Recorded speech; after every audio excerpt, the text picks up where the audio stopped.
여러분들이 하셨어요. 자, 그래서 선생님하고 그것과 관련된 문제 10개 푸셨는데요. 일단은 채점 먼저 하죠. 1번부터입니다. 자, 1번에 5, 2번, 3번, 4번 다 X, X, X예요. 5번의 디귿, 6번 뭐니? 6번 뭘 것 같아? 길다. 길다. 7번의 입자성 또는 양자성 또는 이중성 이것을 모르겠다. 준비해서 8번에 3, 9번에 3, 10번에 5 이렇게 됩니다. 자, 그러면서 선생님이랑요 저번 시간에 뭐에 대해서 했냐면 빛은 두 가지 성질을 갖는다 그래요. 우리는 사람도요 사실은 여성으로 태어났지만 남성성을 지니고 있는 사람도 존재합니다. 선생님처럼. 그래서 그렇다고 남자는 아니죠. 남성성을 가지고 있다는 거죠. 그래서 빛은 파동입니다. 하지만 입자성도 가지고 있다는 겁니다. 그래서 자 이런 식으로요. 여러분들이 지난 시간에 했던 빛의 이중성에 대해서 설명했어. 그 이중성이라고 하는 건 빛이 직진하는 동안 다른 물질과 서로 영향을 주고받지 않는 동안은 원래의 성질 파동성을 띄어.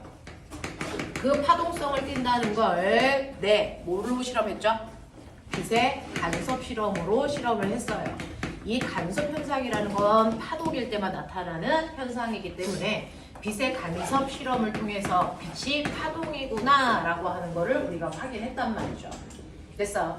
자, 그리고 나면 이러한 빛이 다른 물질이랑 충돌을 한다든가 간섭을 서로 영향을 주고받을 때는요 빛은 입자성도 나타낸다 이랬어요. 그 입자성을 실험한 게 아인슈타인의 광전 효과라고요. 됐어? 자, 그 아인슈타인의 광전 효과를 실험할 때요. 빛의 성질을 이용해서 파동성이냐 입자성이냐 분류해서 실험을 했단 말이야. 실제로 빛이라는 아이는 두 가지 요소가 있었지. 뭐하고 뭐 있어? 소리는 3요소가 있었어요. 소리의 높낮이, 소리의 크기, 소리의 맵시처럼 빛은 이중성을 띠고 있습니다. 빛은 두 가지 성질을 띠고 있는데 자, 빛의 두 가지 성질은 뭐냐면 빛의 밝기와 뭡니까? 색입니다. 색. 그래서 빛은 밝기와 색깔이라는 성질을 가지고 있단 말이야. 두 가지 성질을 가지고 있는데 이러한 성질이 빛이 파동일 때는 이 성질을 누가 결정하니? 입자일 때는 이 성질을 누가 결정하는 거니? 라고 하는 거였어. 됐어? 그 중에서 밝기는 파동일 때는 바로 빛에 뭐가 결정하는 거였어? 진폭이 결정하는 거였어. 그래서 진폭이 클 경우에 빛의 밝기가 훨씬 더 밝아 보여 라고 하죠. 진폭이 작을 때보다 진폭이 클수록 빛이 훨씬 더 밝아 보인다 라고 얘기했어. 됐어? 서준아 모자 벗고요. 머리 좀 넘기세요. 머리 넘겨. 눈 제대로 보이게 해. 머리 완벽하게 넘겨. 눈 제대로 보이게. 핀을 꼽던지 어떻게 하던지 머리를 자르든지 하자. 됐어? 마스크 밑으로 조금 내려.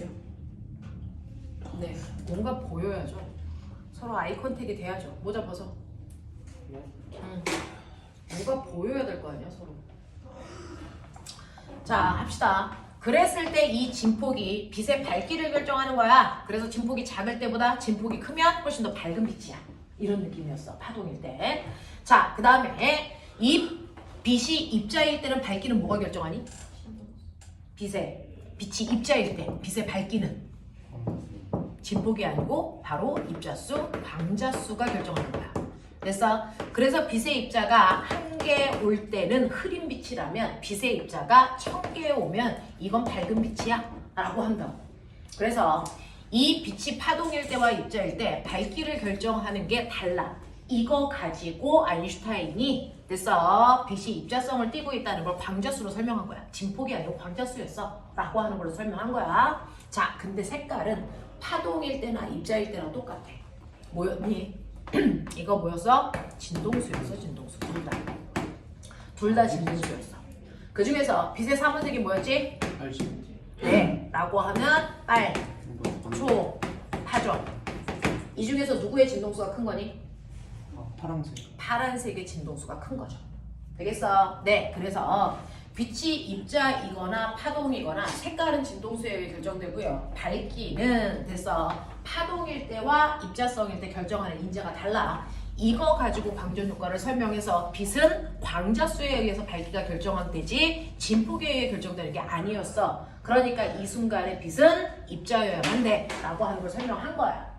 되겠어? 네. 자, 그러면 이러한 광전 효과를 실험할 때 과정 기억나니? 이렇게 입자가 있죠. 물질이 있죠. 그 물질은 뭔데요? 금속 사용했어요. 왜? 거기에 쉽게 탈출하는 자유전자가 많이 들어있을 거니까.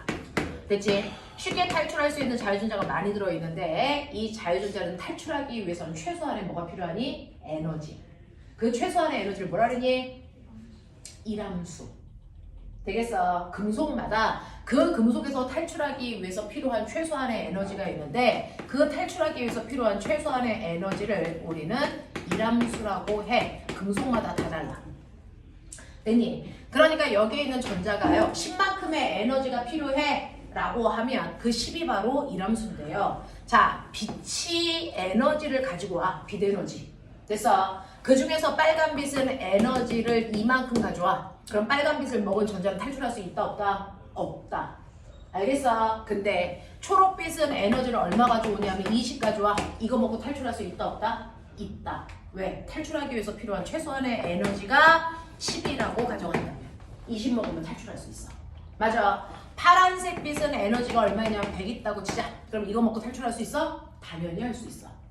됐니? 이런 것들이잖아. 그러면 이 탈출을 할 때요. 이때 에너지의 관계는 어때? 라고 하는 걸 설명한 게 아인슈타인이잖아.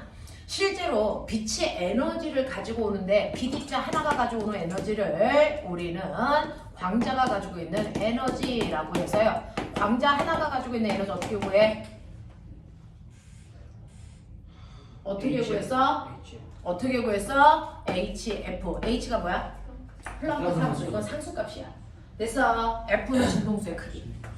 되겠어? 네, 이걸로 결정할 수 있어. 그래서 광자 하나가 가지고 있는 에너지 중에서 됐어? 자, 각각의 금속에 있는 전자가 탈출하기 위해서 필요한 일함수를 뺀 나머지 에너지가 탈출한 후에 전자가 갖는 무슨 에너지가 된다?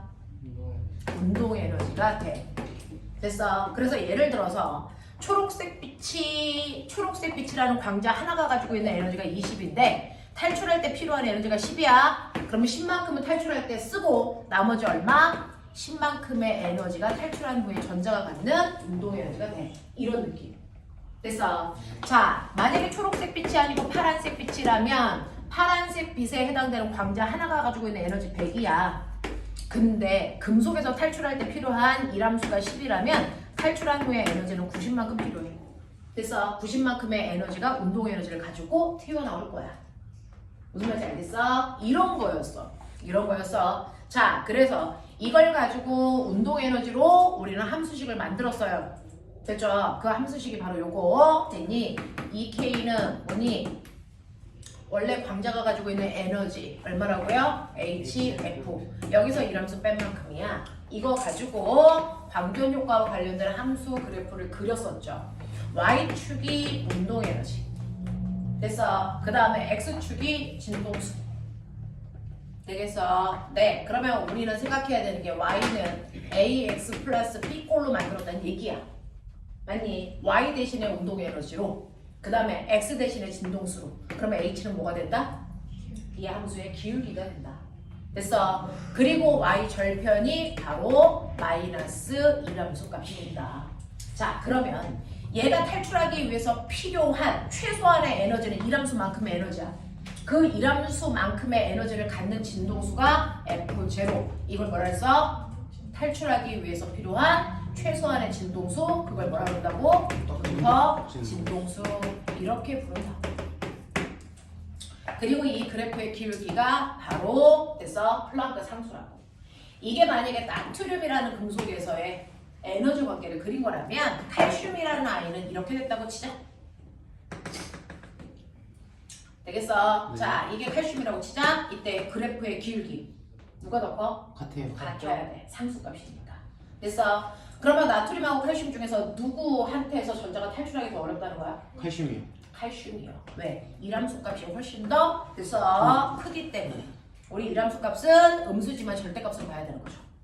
됐니? 얘가 10이라면 얘는 20. 그래서 얘가 훨씬 더 커. 탈출하기 위해서 훨씬 더 많은 에너지가 필요하기 때문에 그걸 탈출하기 위해서 필요한 최소한의 문턱 진동수 값이 훨씬 더 클 수밖에 없어요. 무슨 말인지 알겠어? 이런 것들 보는 거라고요. 이게 광전 효과야. 그래서 자 그러면 이렇게 탈출을 할 때요. 선생님 초록색 빛을 먹고도 탈출하고 파란색 빛을 먹고도 탈출했어. 그럼 둘 중에서 누가 더 에너지가 큰 빛이라는 걸 어떻게 알았어요? 라고 하는 거죠. 어떤 빛을 먹었을 때 어떤 빛이 더 에너지가 커 라고 하는 거 실제로 초록색 빛이 20의 에너지를 가졌는지 파란색 빛이 100의 에너지를 가졌는지 둘 중에서 파란색 빛의 에너지가 더 크다는 걸 어떻게 알았냐는 거죠. 그건 탈출한 후에 전자가 가지고 있는 운동 에너지의 크기를 비교해 보면 된다. 그래서 더 큰 에너지를 가지고 있는 빛을 먹은 전자들이 탈출한 후에 운동 에너지가 더 클 수밖에 없다는 거예요. 무슨 말인지 알아? 그럼 운동 에너지가 크다는 거 어떻게 확인했지? 라고 하면 여기에 이렇게 나트륨 덩어리가 있어. 자 그리고 여기에 금속 판이 있어. 내가 빛을 쏘이면요 금속 덩어리 나트륨이라는 금속에서 전자가 탈출해서 튕겨나가. 전선이 끊어져도 운동 에너지 때문에 튕겨나가서 반대편 금속에 돼서 전자가 도착하면 전선을 타고 이렇게 흐르겠죠. 됐죠? 이때 전자가 잘 건너오게 하려면 이쪽에 무슨 극을 걸어주면 좋다고요? 플러스. 그래야 전자를 당길 수 있죠. 여기에 무슨 극을 걸어주면 좋다고요? 마이너스. 그래야 튀어나온 전자를 잘 밀겠죠. 그래서 이쪽에는 플러스, 이쪽에는 마이너스를 걸 수 있게끔 전압을 연결한 걸 멋진 말로 무슨 방향? 순방향 전압을 걸었어요. 순방향 전압을 우리는 또 다른 그래프로 더 그리면 이렇게 그렸었어요. 이쪽이 전압이고요. 자, 잘 찍히고 있나?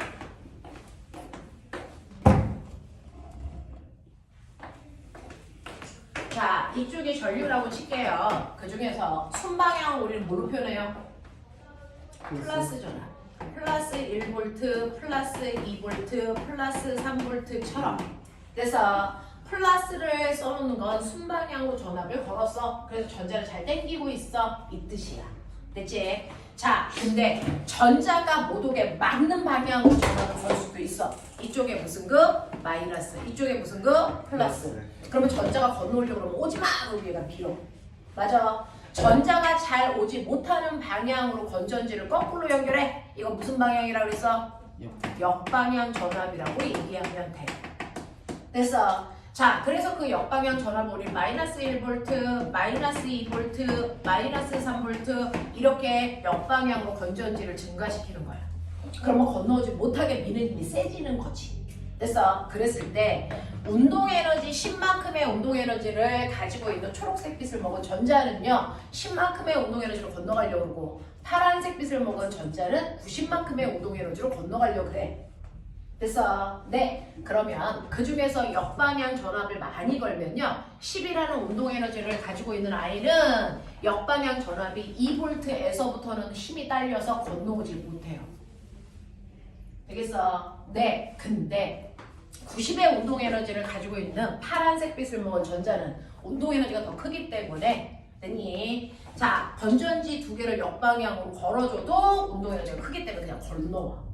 알겠어? 자, 그래서 이 파란색 빛을 먹은 아이가 건너오지 못할 때까지 건전지의 개수를 늘리는 거죠. 그랬을 때 언제 멈췄을까요? 만약에 3V에 멈췄다고 치자. 됐습니까? 네, 3V부터는 더 이상 건너올 수 없어 라고 한다면 훨씬 더 전자가 건너오기 위해서 됐어? 네, 못 건너오게 할 때 건전지의 개수가 더 많이 필요한 이 빛의 에너지를 먹은 전자들이 됐어? 훨씬 더 운동 에너지를 많이 가지고 있다는 얘기죠. 그렇다는 얘기는 거꾸로 그 빛이 가지고 있는 에너지가 원래부터 뭐였다? 컸다라는 겁니다. 그래서 초록색 빛을 먹은 전자보다 파란색 빛을 먹은 전자들의 정지 전압이 훨씬 더 큰 걸 통해서 파란색 빛의 에너지가 더 크구나. 됐어? 라고 하는 걸 확인할 수 있었다고요.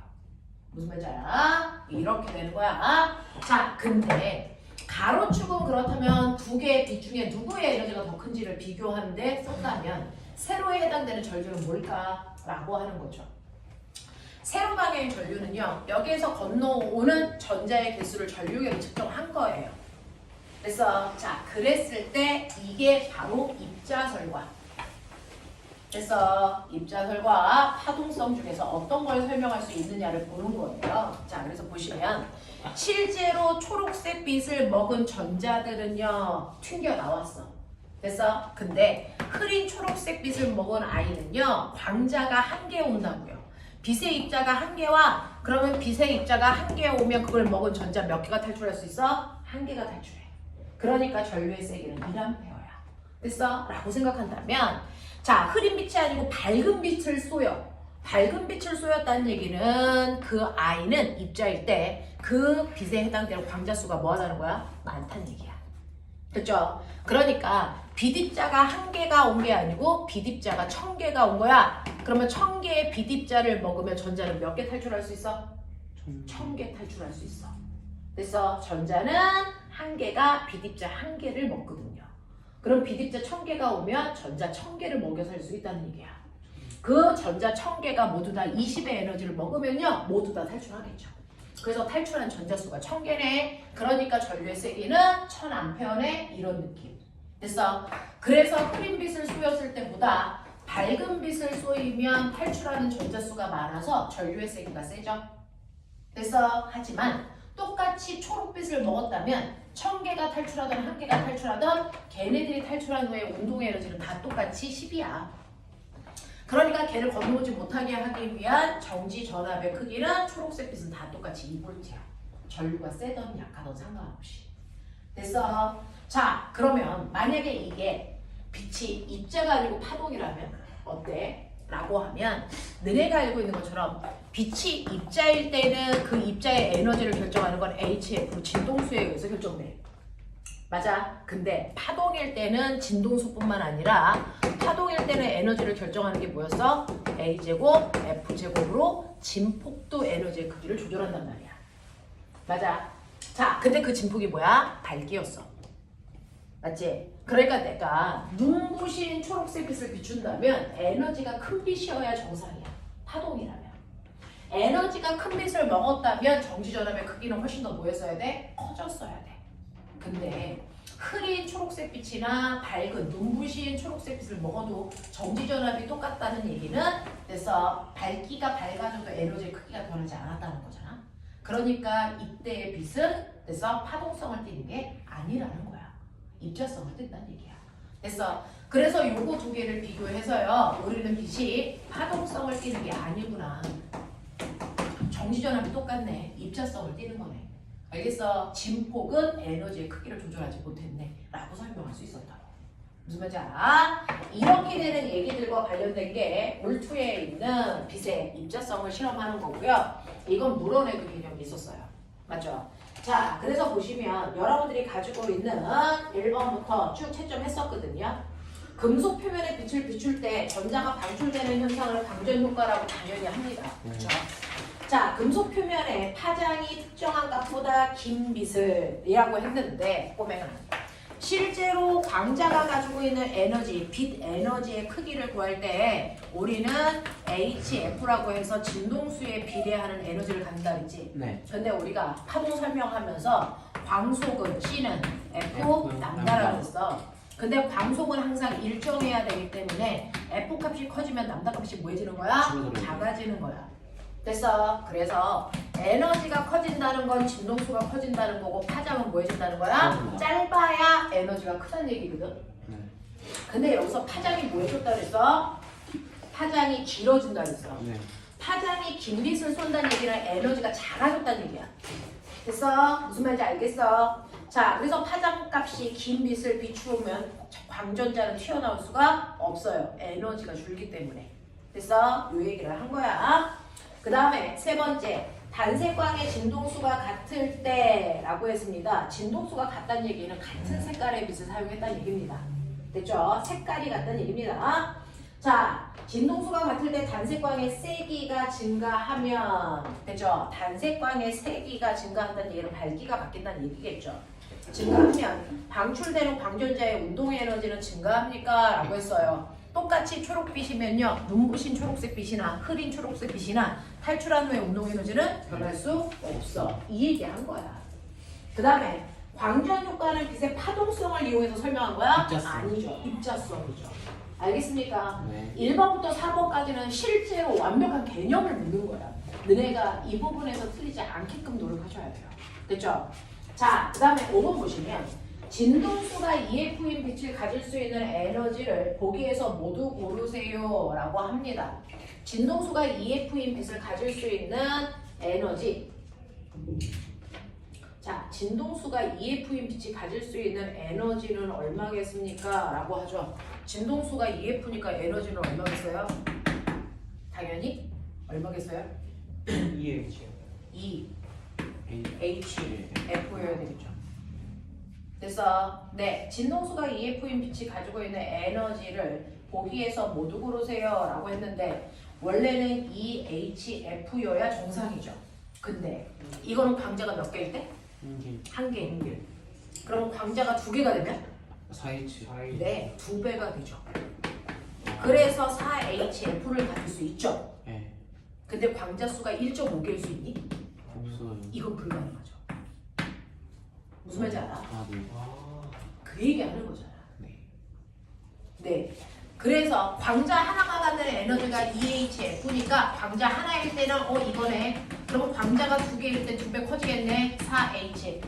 광자가 세 개일 땐 세 배겠네. 그래서 얼마? 6HF. 이건 가능해. 근데 광자가 1.5개. 이거 가능해? 없어. 안 된다니까. 2.5개 이거 불가능하다니까. 알겠어? 이런 얘기를 한 거야. 무슨 말인지 알겠죠? 그래서 HF나 3HF나 이거 불가능하다고요. 이해돼? 지연아, 이해되니? 네. 자, 그 다음에 6번 갈게요.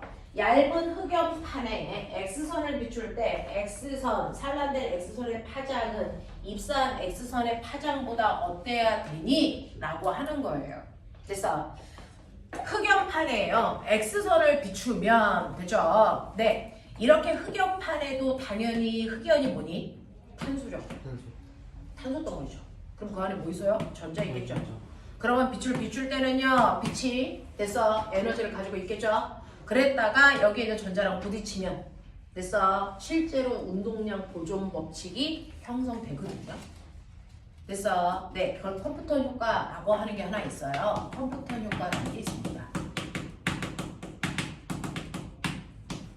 선생님이 저번 시간에도 수업 시간에 설명을 했었는데요. 실제로 빛도요 입자의 성질을 띈다라는 걸 컴퓨턴이라는 사람이 증명한 또 다른 실험입니다. 됐죠? 그랬을 때요 이렇게 우리가 앞에서 배웠던 운동량 보존 법칙 기억나죠? 여기에 질량이 2kg일 아이가 속력이 10으로 움직이고 있는 아이가 있어. A야. 그 다음에 여기에 질량이 2kg일 아이가 속력이 0이야. 얘가 B야. 이랬단 말이야. 됐어? 근데 얘가 가다가 쿵 하고 부딪혔어. 그래서 부딪혔더니 어떤 일이 발생을 했냐면요. B라고 하는 2kg짜리 아이가 얼마의 속도로 가냐면 6의 빠르기로 간대요. 그러면 A라고 하는 2kg짜리 아이는 얼마의 속도로 가겠니? 얼마? 라고 하는 운동량 보존 법칙. 충돌하기 전에 두물체가 갖는 운동량이 충돌한 후에 두물체가 갖는 운동량의 합이랑 반드시 어때야 된다? 같아야 된다. 되겠어? 그 중에서 A의 운동량은요 오른쪽 방향으로 20이었어요. B의 운동량은요 0이었어요. 그러니까 충돌하기 전에 두물체의 운동량의 합은 20이에요. 됐어? 그러면 충돌한 후에도 두물체의 운동량의 합은 얼마여야 되니? 20. 근데 됐어? 얘의 운동량이 얼마가 되니까? 12가 되니까 얘는 얼마 돼야 되니? 8. 그러니까 이 속력 4야 되지. 이렇게요. 근데 얘가 누구게요? 바로 흑연을 향해서 오는 빛입자가 가지고 있는 운동량. 그리고 얘는 전자였어요. 됐어? 이렇게 설명한 거야. 그래서 얘는 광자고 얘는 전자였어. 근데 광자가 전자한테 먹힐 때 또는 부딪힐 때 알겠어? 네, 그것 때문에 전자가 튕겨나오는 운동에너지 같잖아요. 됐죠? 네, 이렇게 되면 광자는 전자한테 자기가 가지고 있는 에너지를 준 거니까 얘는 에너지의 크기가 뭐예요? 운동에너지가 줄겠죠. 그러니까 당연히 속력이 뭐 한다고요? 감소한다고. 이 얘기한 거야. 되겠어? 자, 그래서 이 광자라고 하는 아이는 전자랑 부딪히기 전보다 부딪힌 후에 에너지가 뭐 해야 되니? 줄어야 돼. 전자한테 에너지를 주니까. 됐어? 그러면 에너지가 준다는 얘기는요. 진동수가 뭐 한다는 얘기야? 진동수가 줄어드는 얘기. 감소한다는 얘기야. 그럼 파장은 뭐 한다는 얘기야? 증가하는 얘기. 증가한다는 얘기예요. 알겠어? 이걸 얘기한 거야. 이게 컴퓨터 효과야. 알겠어? 자, 그래서 보시면 얇은 흑연판에 X선을 비추었을 때 산란된 X선에 그래서 파장은 입사전에 X선의 파장보다는 길어져야 돼요. 에너지가 감소하니까.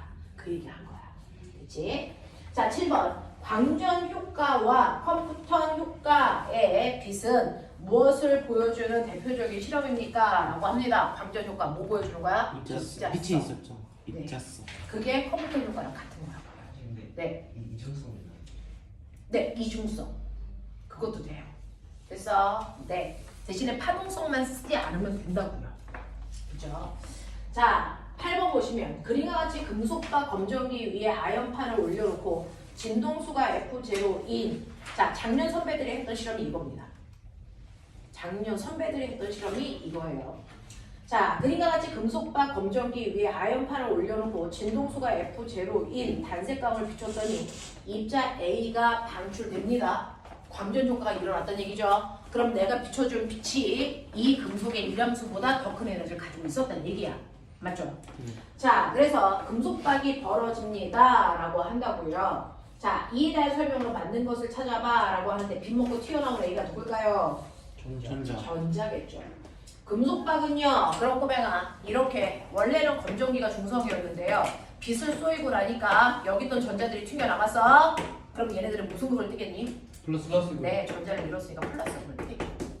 납득해? 그런 얘기를 한 거야. 자, 그래서 이 I는 마이너스 전화로 대전되는 게 아니고 플러스 전화로 대전돼야 됩니다. 디귿. 아연판의 문턱 진동수는 적어도 F0보다 뭐 했다는 거야? 작았다는 거죠. 그래서 F0의 에너지를 가지고 있는 아이를 먹어도 그래서 탈출할 수 있었다는 겁니다. 자, 그 다음에 9번 보시면 아까 선생님이 그렸던 그래프고요. 이때 기울기는 플랑크 상수이고요. 됐죠? 자, 여기에서 튀어나오면서 아이가 갖는 최대 운동에너지 뭐 이런 것들 그려놓은 건데 이때 보시면 9번 됐죠? 그래프의 기울기는 플랑크 상수다. 맞아, 틀려? 맞아요. 맞아요. 자, 파장이 F0분의 C보다 긴 빛을 비추면 그래서 광전자가 방출되니? 라고 했어요. 자, 지금은요 이 아이의 문턱 진동수가 얼마야? F0예요. 됐어. 그러면 얘는 이람수가 얼마냐면 HF0란 말이야. 무슨 말인지 알지? 그러니까 얘는 요거보다 더 큰 에너지만 흡수하면 무조건 탈출해. 그래서 탈출하기 위해서 필요한 최소한의 진동수가 F0라는 얘기잖아. 요 진동수보다 큰 빛만 흡수하면 탈출할 수 있어. 알겠니? 자, 근데 선생님 아까 C는 뭐라 그랬어? C는 F 람다. 그러면 F는 뭐니? 람다분의 C. 이죠. 네. 됐어. 그러니 여러분들이 여기에다가 람다분의 C를 대입해도 무방하다는 얘기야. F랑 똑같은 거니까. 되겠어? 자, 그래서 이렇게 돼요. 자, 그러면 파장은요. 이거 콜럼 파장은 뭐니? F분의 C죠. 아니야. 네. 자, 그랬을 때요. 얘는 탈출하기 위해서 필요한 최소한의 에너지는 이만큼 F0에 해당되는 에너지를 가지고 있는 건데 이거보다 긴 파장을 흡수했대. 파장이 길어져. 이거보다 길어지면 에너지가 뭐해진 거야? 파장이 이거보다 길어지면 낮아져. 에너지는 작아지죠. 탈출할 수 있어 없어? 없어. 없다니까. 그 얘기를 한 거야. 자, 그 다음에 진동수가 3F0의 빛을 비추면 광전자의 최대 운동 에너지는 얼마겠습니까? 라고 하는 거죠. 자, 광자가 오는데요. 광자가 가지고 있는 진동수가 3F0야. 그럼 광자가 가지고 있는 에너지는 얼마야? 3HF0죠. 됐어. 자, 근데 이 금속이 탈출하기 위해서 필요한 최소한의 에너지는 얼마야? 얼마야? HF0. 그럼 탈출한 후에 운동 에너지는 얼마겠어? EHF0. 알겠습니까? 요 얘기 한 거야. 자, 그 다음에 10번 볼게요. 그림 가는 광전 효과를 알아보기 위한 실험 장치를 나타낸 것입니다. 자, 그림 나는요. 광자 한 개, 졸려면 살짝 서. 그림 나는 광자 한 개의 에너지가 10 에너지 볼트. 됐어? 네, 라고 해요. 자, 전자 하나가 가지고 있는 에너지 값을 1 에너지 볼트 이렇게 얘기하거든요. 됐어? 네, 전자 하나가 가지고 있는 에너지를 1 에너지 볼트라고 해요. 자, 그럼 10의 에너지 볼트 이만큼을 가지고 있습니다. 자, 전압에 따른 전류를 측정하는 값을 나타낸 것입니다. 광전자의 음극에 사용된 금속의 일함수는 얼마이겠습니까? 라고 하는 거죠. 광전간의 음극에 사용된 금속의 됐어. 네, 일함수는 얼마겠습니까? 라고 했는데 예, 탈출하기 자, 정지전압이 얼마니? 마이너스 마이너스 4. 마이너스 4.3이죠. 네. 됐어. 네. 네. 라고 하는 겁니다. 마이너스 4.3의 에너지를 가지고 있어요. 자, 근데 빛은 얼마의 에너지를 가지고 있는 빛을 쐈어요? 10 10. 에너지. 됐어요. 자, 그러면 여러분들이 알고 있는 것처럼 광자가 가지고 있는 에너지에서 이람수를 뺀 만큼이 탈출한 후에 운동 에너지가 되고 그 운동 에너지와 똑같은 정지전압을 걸어주는 그 순간부터 전자는 무도화. 이 얘기였지. 네. 됐어. 그러면 이때요. 운동 에너지를 멈출 수 있는 정지전압의 크기가 얼마라고요? 4.3인 거죠. 빛이 가지고 있는 에너지는 얼마고요? 10이고요. 그러면 이람수는 얼마예요? 5.7. 5.7. 아닐 수가 없죠. 네, 이게 사입니다. 알겠어? 네. 자, 그래서 정지전압은 탈출하고 난 후에 운동 에너지의 크기를 얘기해 주는 거야. 됐어? 네, 이렇게 된다. 라고 하는 거. 여기까지가 지난 시간에 했던 방전 효과야. 알겠습니까? 여러분들 시험 기간에 했었던 얘기들 선생님들이 다 영상 찍어서 보내드리는데 만약에 너네가 안 들어도 되는 거면 영상을 찍어서 보내드릴 이유가 없어요. 이 들어야 되는 내용이기 때문에 영상까지 찍어서 보내드리고 있는 거예요. 그리고 쓸데없는 수업을 할 거면 아예 그 시간에 학원 오지 말라고 하거든요. 그래서 다른 친구들이 와서 하고 나서 수업을 듣는다는 건 그건 입시나 여러분들이 합격하고 나서 반드시 필요한 수업이었다는 얘기야. 그러니까 여러분들이 시간 될 때마다 영상 반드시 돌려서 볼 수 있게끔 해. 물리뿐만 아니라 다른 거하고도 똑같아. 알겠어? 네, 이렇게 됩니다. 자, 그래서 여기까지를 하신 거고요. 지난 시간에 또 방전 효과에 해당되는 내용들 자소 쓰는 친구들도 있어서 선생님이 조금 더 자세히 해봐 드린 거고요. 그 다음에 오늘 나눠준 프린트가 2가지예요. 오늘 선생님 2시간 동안 할 거니까 오늘은 물리데이잖아요. 됐어. 서준아, 머리를 엄마한테 직접 전화하기 전에 가서 자르고 와라. 네. 자, 남자애들은 눈썹 밑에 1cm 밑으로 내려오지 않게 잘라라. 우리 학원은 2발 중요한 거. 알겠냐? 여자애들은 여기서부터 1cm 내려오게.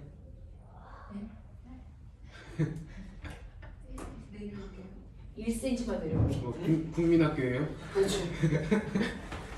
남자애들은 눈썹 밑으로 1cm, 여자애들은 여기 앞 이마로부터 1cm. 태어나서 눈 밑으로 1cm가 넘어간 적이 없는데. 너네는 이마가 예쁘게 생겼잖아. 남자애들은 이마가 안 예쁘잖아. 눈썹을 없이 마음에 안 드는 새끼들은 눈썹 여기다 그려준다. 어? 자, 그래서 서로 아이 극복할 수 있게끔 합시다. 자, 선생님이 나눠준 프린트가 2가지인데요. 지금 남는 시간 동안에 선생님이랑 할 건 볼록 렌즈에 의한 상이라고 하는 렌즈 방정식 선생님이랑 할 겁니다. 문틀에 있는 거예요. 자, 그 렌즈 방정식을 하기 위해서 선생님이 A4 용지도 드렸습니다. 100지. 작두도 하셔야 됩니다. 아, 아이패드가 있죠. 됐어. 네, 그것도 하셔야 됩니다. 네, 손으로 직접 작도해 보십시오. 자, 여러분들이 보셔야 되는 거. 중학교 때 여러분들은 렌즈와 거울에 대한 걸 빛을 배우면서 했었단 말이죠. 그래서 그게 고등학교 3학년 때 똑같은 게 또 나옵니다. 네. 되니 그러니 중등심화인 거죠. 하이스트는 선행을 하지 않습니다.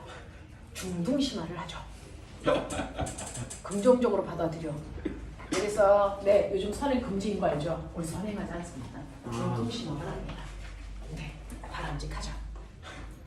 자, 그래서 보시면 오늘 하셔야 되는 렌즈 방정식 중학교 2학년 때 배웠던 빛의 연장선입니다. 여러분들이 가지고 있는 것처럼 자, 빛이라는 아이가 가지고 있는 성질이요. 직진, 반사, 굴절, 그 다음에 회절, 간섭까지도 얘기한다. 그 중에서 반사와 굴절이 중학교 때 열나 나온다. 됐어? 네. 자, 이 빛의 첫 번째 반사.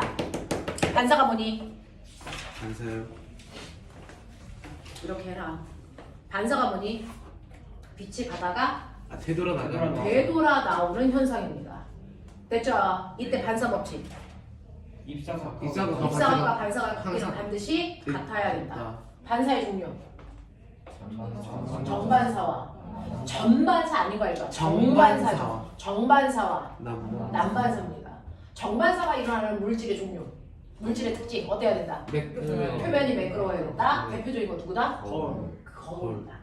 됐습니까? 네. 네. 자, 거울과 같은 아이가 바로 정반사를 이용한 대표적인 예입니다. 거울이. 됐냐? 거울의 종류. 오목거가 거울의 종류 몇 가지 있습니까? 거울의 종류는 세 가지가 있죠. 아침마다 여러분들이 거울 보고 머리 빗죠. 무슨 거울이니? 집에 있는 거. 평면 거울. 됐어. 네. 그래서 여러분들이 알고 있는 평면 겸 거울 경자예요. 평면 거울. 알겠습니까? 네. 그 다음에 오목 거울 있고요. 볼록 거울 있고요. 되겠어. 자, 그 다음에 빛의 성질 중에 두 번째 뭐 있습니까? 굴절. 굴절이 뭐니? 이게 빛이 꺾여 나가면서 꺾여 들어가는 꺾여 들어가면서 다른 매질을 만나서 자, 두 매질 사이에 속력차에 의해서 속력차에 속력차에 의해서 빛이 꺾여 들어가는 현상입니다. 알겠어? 빛이 꺾여 들어가는 현상을 우리가 굴절이라고 한다. 됐습니까? 자, 그럼 속력차 때문에 꺾이는 정도를 굴절률 됐냐? 네. 이 굴절률에 대해서 설명한 거 굴절 법칙, 스넬 법칙이라고 한다. 알겠어? 네. 굴절률의 두 가지. 절대 굴절률과 상대 굴절률. 알겠습니까? 상대 굴절률 구하는 방법들 알고 계시죠? 다 영상 찍어드렸어. 우리 물리 1 시간에도 했어. 알겠어? 네. 자, 이렇게 꺾여 들어가는 현상을 우리가 굴절이라고 하고요. 두 물질의 속력 차이에 의해서 꺾인대. 그럼 속력 차가 크면 클수록 뭐 한다는 거야? 많이 꺾인다는 거야. 그래서 속력 차가 적으면 거의 안 꺾인다는 얘기지. 직진한다는 얘기지. 무슨 말인지 알겠어? 속력 차가 크면 클수록 더 많이 굴절합니다. 됐어? 그래서 굴절률이 큽니다. 알겠냐? 자, 그 중에서요, 꼬맹아. 빠른 매질에서 느린 매질로 가는 대표적인 게 뭐야? 공기에서 물로 가는 거. 그래서 느린 매질에서 빠른 매질로 가는 대표적인 예가 뭐겠어? 물에서 공기 중으로 가야 되지. 이 중에서 전반사는 언제 일어나? 전반사는 언제 일어나? 전반사는 뭐야? 전부 다 반사되는 것처럼 보이는 거지. 됐어? 입사각이 뭐보다 커서? 임계각보다 커서. 됐어? 모두 다 반사되는 것처럼 보이는 걸 전반사라고 해. 이 전반사가 일어나려면 무슨 매질에서 무슨 매질로 써야 돼? 반드시 느린 매질에서 빠른 매질로 쏠 때만 일어나. 알겠습니까? 네. 이런 것들. 그래서 전반사는 굴절 때문에 나타나는 거지. 반사가 아니었어. 무슨 말인지 알겠어? 네. 전반사를 이용한 대표적인 게 뭐 있어? 광선. 광선. 이해됐냐? 네. 이런 것들. 됐죠? 자, 이러한 굴절을 이용해서 만든 대표적인 도구가 뭐다? 렌즈다. 됐어? 렌즈의 종류 두 가지. 네, 오목 렌즈와 얼룩 렌즈가 있죠. 자, 이 중에서 여러분들이 알고 있는 것처럼 평면 거울은요, 빛을 쏩니다. 평면 거울이 이렇게 있어요. 빛을 쏩니다. 자, 그럼 빛을 이렇게 쏴요. 전제 조건이죠. 이때 빛을 거울면과 수직으로 쐈단 말이죠. 됐어? 네, 그럼 어떻게 될까요? 통과. 수직으로 오죠. 거울인데 어떻게 통과합니까? 이 거울. 새끼야. 병신아. 네. 됐죠? 수직으로 들어간 빛은 수직으로 반사돼서 나와요. 왜? 입사각이 0도니까 0도니까 반사각도 몇 0도. 알겠습니까? 그대로 반사돼서 와요. 되겠어? 네. 네. 그래서 내가 여기에 서 있으면요. 됐죠? 네. 나의 상이 평면 거울에 이렇게 비추겠죠? 네. 자, 그랬을 때 평면 거울에서의 특징. 빛인. 됐어? 나와 상의 관계. 평면 거울에 내 모습을 비칠 때는 반드시 뭐가 같죠? 상과 뭐가 같죠? 아 뭐가 같죠? 상하죠. 아니 병신 지랄하고. 좌우는 반사. 거울에서 보면 좌우는 바뀌어 무조건이야. 네. 뭐가 같죠? 평면 거울에 비췄을 때요. 나와 상에 같은 게 있고 다른 게 있잖아요. 좌우가 달라 보여요. 뭐는 같죠? 네. 실제로 나의 크기와 거울에 비친 아이의 크기가 같습니다. 그래서 평면 거울에 비추면요. 크기가 같고요. 떠요. 거리가 같죠. 거울로부터 내가 1m 떨어져 있으면 거울에 비친 상도 거울로부터 1m 떨어진 곳에 상이 맺히는 것처럼 보인다고요. 됐어? 네. 그래서 평면 거울에 비춰보면 물체의 크기와 거리가 같아 보여요. 됐어? 이거 가지고 더럽게 시험 문제도 많이 나왔었단 말이야. 영재 문제들은 그래요. 자, 얘가요. 이렇게 멀어진다. 얘가 1m/s의 속력으로 거울로부터 멀어진다. 그러면 내가 봤을 때 상의 상대속도, 내가 본 상의 상대속도는 이거예요. 내가 이쪽으로 1m/s의 속력으로 거울로부터 멀어지면 상도 거울로부터 멀어지면 이쪽 방향으로 1m/s의 속력으로 간단 말이야. 네. 됐어. 얘는 운동 방향이 오른쪽, 얘는 운동 방향이 오른쪽이야. 왼쪽. 음수. 이죠. 네. 상대 속도는요. 상대방의 속도에서 관찰자인 나의 속도 빼는 거죠. 네. 그러니 상의 속도가 플러스 1이고 나의 속도는 마이너스 2인데 이거 빼면요. 내가 본 상은 됐어? 얼마? 2일 빠르게 벌어지는 것처럼 보여요. 이런 얘기야. 알겠어? 네. 이런 것들이야. 이런 것들. 되겠지? 가능하단 말이야. 자, 이런 식으로요. 평면 거울에 비춰보면 나의 크기나 상의 크기나 똑같아 보이고요. 내가 1m면 이 아이도 2m로 보여. 됐어? 네. 떨어져 있는 거리도 같아 보여요. 단지 좌우만 바뀌어 보이는 겁니다.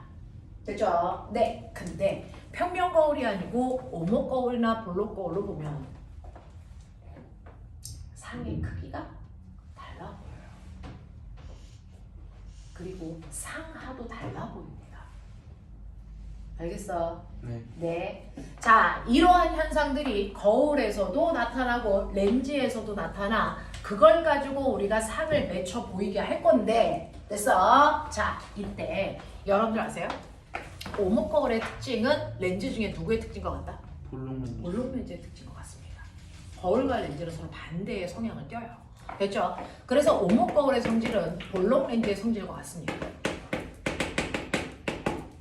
볼록 거울의 성질은 오목 렌즈의 성질과 같습니다. 뭐가 같다는 얘기야?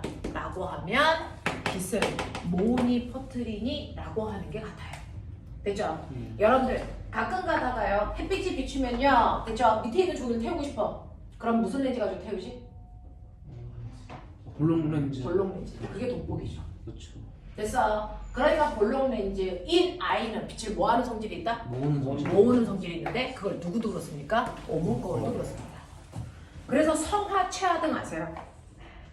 성화, 성화. 올림픽 할 때 불. 아, 성화라고 하잖아. 성화 본성. 됐어? 그리고 아빠 자동차 앞에 있는 전조등, 헤드라이트. 아. 오메가. 실제로요.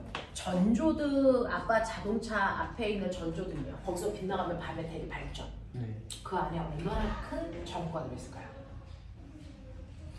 얼마나 큰 전구가 들어있기 때문에 그렇게 밝은 빛이 나올까요? 실제로 꼬마 전구 들어있어요. 많았습니다. 근데 열나빛이 밝게 나가죠. 왜 그런 줄 아세요? 이 꼬마 전구 뒤에 오목 거울이 이렇게 있어요. 그래서 여기서 나온 빛을 이 오목 거울이 다 뭐하니? 모아서 한꺼번에 쏴줘요. 그래서 밝은 거야. 더 밝게 하려면 얘를 훨씬 더 큰 오목 거울로 쏴면 돼. 알겠어? 네. 이렇게 한 거야. 그러니까 전구 자체는 작다고요. 오목 거울의 빛을 많이 모아줘서 반사하기 때문에 더 밝아 보이는 거야. 알겠어? 네. 이렇게 되거든요. 그래서 오목 거울과 볼록 렌즈는 빛을 뭐 한다고요? 모은다고요. 되겠냐? 빛을 모으는 성질을 가지고 있고요. 볼록 거울하고 오목 렌즈는 빛을 뭐하는 성질을 가지고 있니? 퍼뜨리는 성질을 가지고 있어요.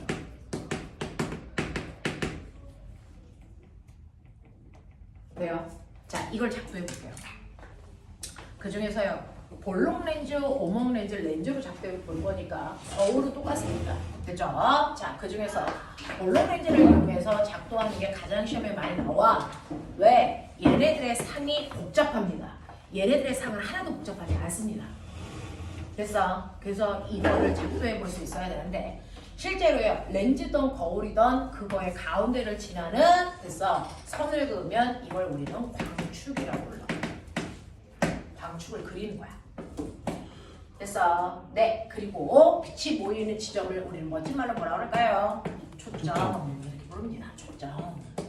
렌즈는 초점이 두 군데 있겠죠. 앞에도 있고 뒤에도 있고. 됐어? 그리고 사실은 요즘에는요, 이쪽에 볼록한 정도와 이쪽에 볼록한 정도를 다르게 만들어요. 근데 요거 하나만 보면 요거 뭐냐면요, 사실은 커다란 원의 일부를 잘라버리고 아세요? 이게 렌즈예요. 됐어? 커다란 원의 일부를 자른 겁니다. 그러면 반드시 원에는 뭐가 있어? 원의 중심이 있죠. 네. 그 원의 중심이 바로 이 초점거리의 2배 되는 곳입니다. 언제나 이름이 없습니다. EF. 됐어? 네. 됐죠? 이렇게 되는 곳이, 그래서 그게 원의 중심이에요.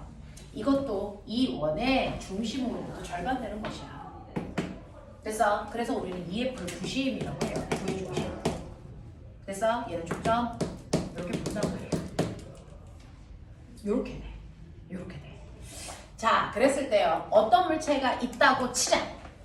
어떤 물체가 있는데요, 이 물체가 여기에 이제 요렇게 있어. 요렇게 있어. 여기에서 빛이 나가. 자, 나갔을 때 렌즈에 닿을 때까지 빛이 간다고요. 가는 경로가 세 가지로 얘기할 수 있어. 자, 머리 부분에서 나간 빛이요, 사방팔방으로 퍼지잖아요. 그죠? 사방팔방으로 펼치는데 그 중에서 하나의 빛은 광축과 나란하게 가서 렌즈에 부딪힐 수 있어요. 자, 그 다음에 두 번째 빛은요, 렌즈의 중심을 향해 갈 수가 있죠. 그 다음에 세 번째 빛은요, 어떻게 가는 거냐면 초점을 지나서 렌즈랑 만날 수가 있다고요. 이렇게요. 이 세 가지의 경로를 갖습니다. 됐죠? 빛은 직진하니까 똑바로 갈 텐데 이 렌즈에 부딪힐 때 그 아이들의 방향을 보면 광축과 나란하게 가는 빛이 있고요. 그래서 자, 이 렌즈의 정확하게 중심을 향해서 온 빛이 있고요. 그 다음에 초점을 지나온 빛, 이 세 가지의 경로를 볼 수 있다. 자, 그러면 얘네들이요, 렌즈에 닿았을 때 어떻게 갑니까? 라고 얘기하면, 됐죠? 광축과 나란하게 온 빛과 초점을 지나온 1번과 3번은 서로 그래서 반대 성향을 띱니다. 광축과 나란하게 온 1번 빛은요, 렌즈에 닿는 순간 정확하게 반대편에 있는 초점을 향해서 갑니다. 됐어? 그럼 거꾸로 얘기할까? 초점을 지나온 빛이 렌즈에 닿으면 어떻게 될까? 얘는 광축과 나란하게 갑니다. 알겠어? 네. 네. 자, 그럼 중심을 향해 온 빛은요? 그냥 직진합니다. 그러다 보면 어떤 일이 발생하는 줄 아세요? 이 세 빛이 한 점에 모입니다. 그래서 빛이 모이는 지점이 생깁니다. 제대로 그리시면. 됐어? 네. 이 빛이 모이는 부분에 뭐가 맺히니? 상이 생깁니다. 근데 꼬면아, 이거 어디서 온 거야? 머리에서 온 거지. 네. 그러면 저 빛이 모여서 머리를 만듭니다. 여기에 머리가 있어. 그럼 다리는 이렇게 광축이 붙어있죠. 그러니까 이 물체의 모양이 원래 물체와 됐어? 상을 보면 상하가 뭐하니? 뒤집혀 맺혀요. 됐습니까? 네. 이렇게 상이 뒤집혀 맺히는 현상이 생겨요. 됐죠? 네. 이렇게 상하가 뒤집힌 걸 우리 멋진 말로 도립상이 생겼다 이렇게 표현해요. 상하가 안 뒤집히면 정립상이 생겼다 이렇게 표현합니다. 되겠어? 네. 상하가 바뀌는 걸 도립상. 됐죠? 원래 나와 상을 비교했을 때 상이 원래 나의 모습이랑 반대, 상하가 뒤집혀 있어요? 도립상. 상하가 뒤집히지 않아요? 정립상이라는 단어를 씁니다. 알겠어? 네. 그리고 이렇게 실제로 빛이 모여서 상을 맺히면 우리는 이거를 뭐라고 합니까? 실제상, 실상이라고 해요. 모이는데 빛이 모이지 않고요. 빛이 모인 것처럼 가정한 상의 상이 맺혀. 그걸 우리는 진짜 상 아니야. 저 새끼 거짓말이야. 허상이라고 해요. 그래서 실상은 실제로 빛이 모여서 상을 맺힌 걸 실상. 그래서 실제로 빛이 모이지 않고요. 가상의 연장선을 그렸을 때 빛이 모인 것처럼 보이는 가상의 선상에 생기는 상은 허상이라고 합니다. 그래서 네 이렇게 하고요. 이 상의 크기요. 얘 1m인데요. 이 상의 크기는 1m보다 작아요. 그럼 뭐예요? 축소된 상이 맺혔다라고 표현하고요. 1m보다 커요. 그럼 확대된 상이 맺혔다 이렇게. 알겠냐? 알겠냐? 이렇게 됩니다. 이렇게 됩니다. 이 용어들이 렌즈에서 사용되는, 그래서 렌즈와 거울에서 사용되는 용어들이야. 그래서 돌입이라는 단어, 정립이라는 단어, 실상이라는 단어, 허상이라는 단어, 축소된 상이라는 단어, 확대된 상이라는 단어 알아두셔야 된다. 알겠어? 네, 이렇게 됩니다. 자, 그러면 요거를 여러분들 어디다 그리시는 거냐면 EF보다 뒤쪽에다 그리십니다. 예쁘게. 아까 그 A4 용지에 그래놓고 이제 여러분들이 추리하시는 겁니다.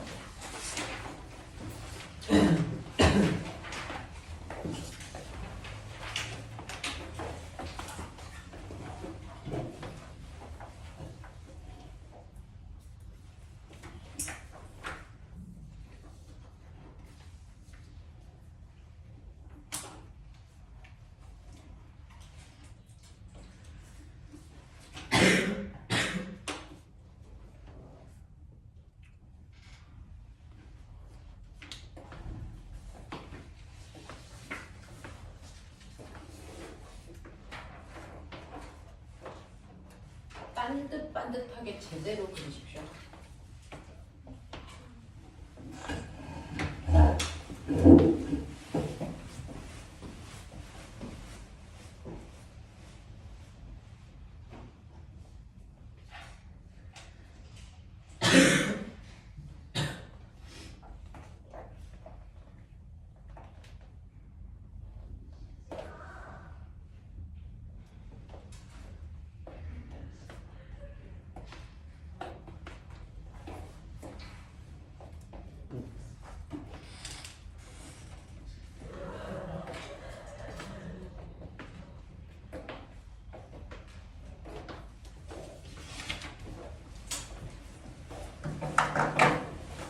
자, 이제부터 추리하자. 하나를 가르쳐 줬으면 열을 알아야죠. 자, 지금 저 새끼는요. EF보다 뒤에 있었어요. 그쵸? 네. 자, 실제 나를요. 물체를요. 점점 렌즈 가까이로 가면서 상의 변화를 우리는 추리해야 된다. 알겠냐? 네. EF, F, 그 다음에 여기가 렌즈죠. 됐어. 이 사이에서 생기는 상들을 볼 거야. 그러니까 지금 너네들은 EF보다 어디 먼 곳에 있을 때의 상을 작도한 거란 말이야. EF보다 먼 곳에 있을 때 상을 작도하셨어요. 그랬더니 이 아이는 EF보다 먼 곳에 있을 때 지금 뭐가 생겼니? 돌입상이 생겼어요. 맞죠? 거꾸로 뒤집었잖아요. 됐죠? 그리고 실제로 빛이 모였으니까 실상이 생겼습니다. 되겠냐? 네. 얘를 EF까지 끌고 간다고 치자. EF까지 끌고 간다. 됐어? 자, 그럼 이제부터 빠른 속도로 상승하십시오. 저 새끼를 점점 EF까지 끌고 갑니다. 됐죠? 네. 아니면 확 끌고 가고 싶으면 F까지 끌고 가셔도 됩니다. 됐죠? 끌고 갑시다. 자, 그래서 점점 여기서 F까지 끌고 간다고 치자. 저 상의 위치 어떻게 바뀔까요? 가까워. 어디에 상이 맺을까? 상상해라. 저 아이를 F까지 끌고 가죠.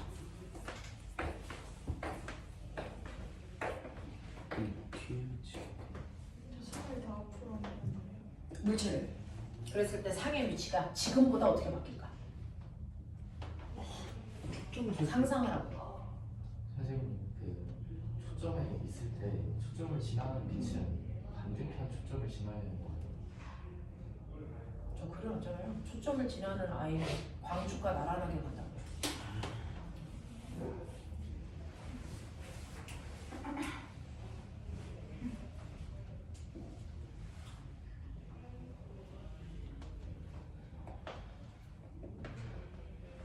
논리적으로 상상. 너네 요즘에 연락하고 있는 거 귀하잖아요, 작도.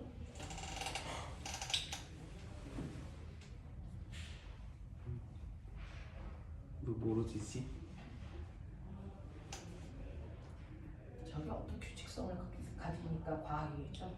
네. 초점을 지나는 안 들려. 그 세 번째 선이 초점을 지나는 세 번째 선이 초점을 지나가냐고요? 지나야 되는데 초점을 지나온 빛이 렌즈랑 닿는 순간 광축과 나란하게 간다. 근데 FX는 어떻게 초점을 다 네, F까지 가는 그 과정에서의 변화를 설명해 보라고요. 상은요, 세 개의 빛이 만나지 않고 두 개의 빛만 만나도 상은 생깁니다. 아. 자, 상의 위치가 어떻게 될까? 얘네들 규칙성은 뭘까? 상상해. 점점 더 그래. 아니면 점점 그려봐요. 애새끼를 앞으로 당기면서 그려봐. 왜 멍하고 있어? 멀어지고. 답을 찾을 수 있는 방법을 생각해야 될 거 아니야.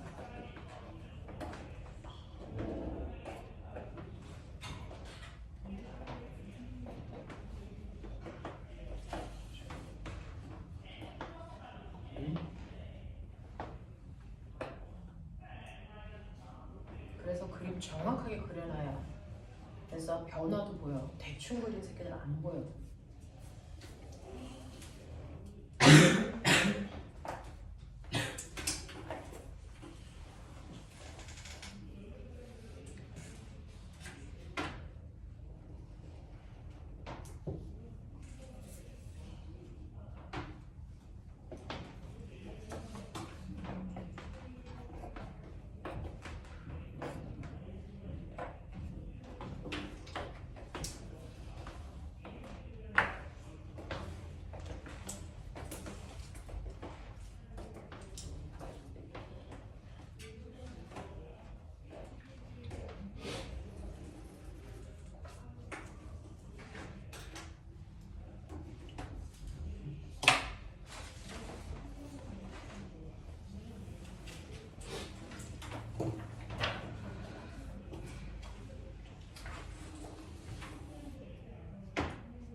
했어.